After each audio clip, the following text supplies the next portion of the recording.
14 नवंबर की तारीख बीजेपी के लिए बेहद खास होने जा रही है। एक ऐसी जाति जो शायद बीजेपी को कभी वोट नहीं करती है, उस जाति के 15,000 लोग भाजपा की सदस्यता लेने जा रहे हैं। जी हां, हम बात यादव जाति की कर रहे हैं। देखिए, 14 नवंबर को एक बेहद बड़ा कार्यक्रम पटना के बापू सभागार में आयोजित किया गया है, जिसमें भाजपा नेता रामसूरत राय ये दावा करते हुए दिख रहे हैं कि पटना में उस दिन 15,000 यादव जो हैं वो भाजपा की प्राथमिक सदस्यता लेने जा रहे हैं। और इस कार्यक्रम के जो मुख्य आयोजक हैं वो उजियारपुर से सांसद नित्यानंद राय हैं, केंद्र में मंत्री भी हैं। और नित्यानंद राय जो हैं वो इस पूरे सभा का आयोजन कर रहे हैं। कई दिनों से इसकी तैयारी चल रही है। एक तरफ आरजेडी जो है वो भूमिहारों को अपने पक्ष में करने के लिए श्री बाबू की जयंती मनाती है। तेजस्वी यादव ये बयान देते हैं कि भूमिहारों के उत्थान के लिए, उन्हें आगे बढ़ाने के लिए राजनीति में, क्योंकि उनकी राजनीतिक स्थिति पिछले कई दिनों से चरमराई हुई है, तेजस्वी दिल से चाहते हैं कि भूमिहार जाति जो है वो राजनीति में आगे बढ़े, उन्हें सही प्रतिनिधित्व मिले, नौकरियों में उनकी संख्या बढ़े। ये बातें खुद तेजस्वी यादव श्री बाबू के जयंती पर कह रहे थे।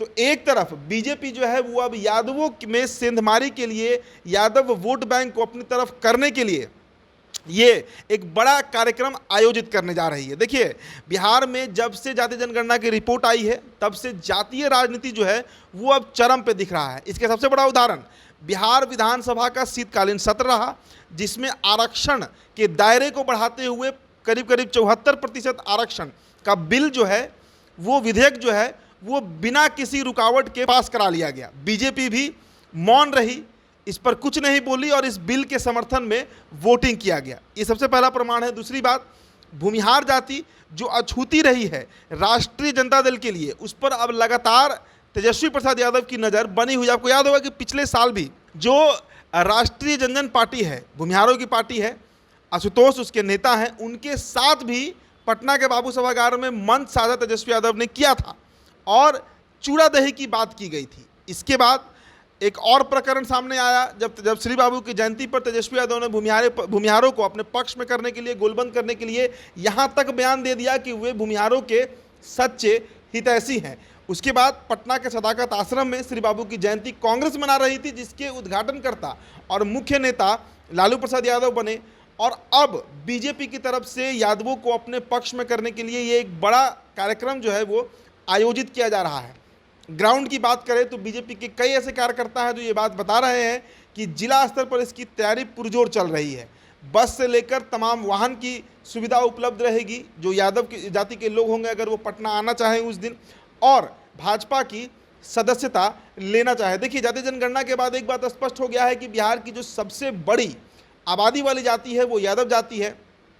करीब करीब 14.25 सवा 14% बिहार की आबादी अकेले यादवों की आबादी है। और जब तक ये आबादी भाजपा के साथ नहीं आती है, विधानसभा में बीजेपी का नैया पार लगना बेहद मुश्किल है।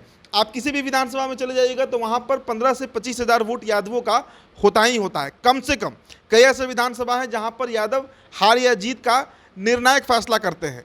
उन विधानसभाओं को ध्यान में रखते हुए बीजेपी का ये फैसला है कि अब अधिक से अधिक कार्यक्रम जो है वो यादवों के लिए करना है और इसे ही लेकर एक बड़ा आयोजन जो है वो किया जा रहा है 14 नवंबर के दिन। नित्यानंद राय इसके नेता हैं। हालांकि और भी बीजेपी के जो यादव नेता हैं, चाहे नंदकिशोर यादव की आप बात कर लीजिए, वो तमाम लोग इस कार्यक्रम को सफल बनाने में लगे हुए हैं। और रामसूरत राय ने ये दावा किया है कि 15,000 से अधिक यादव जाति के जो लोग हैं वो इस कार्यक्रम में शिरकत करेंगे और भाजपा की प्राथमिक सदस्यता लेंगे। इसके साथ ही साथ भविष्य में भी इस तरीके के जो कार्यक्रम है वो चलते रहेंगे। फिलहाल इस रिपोर्ट में इतना ही। बहुत बहुत शुक्रिया।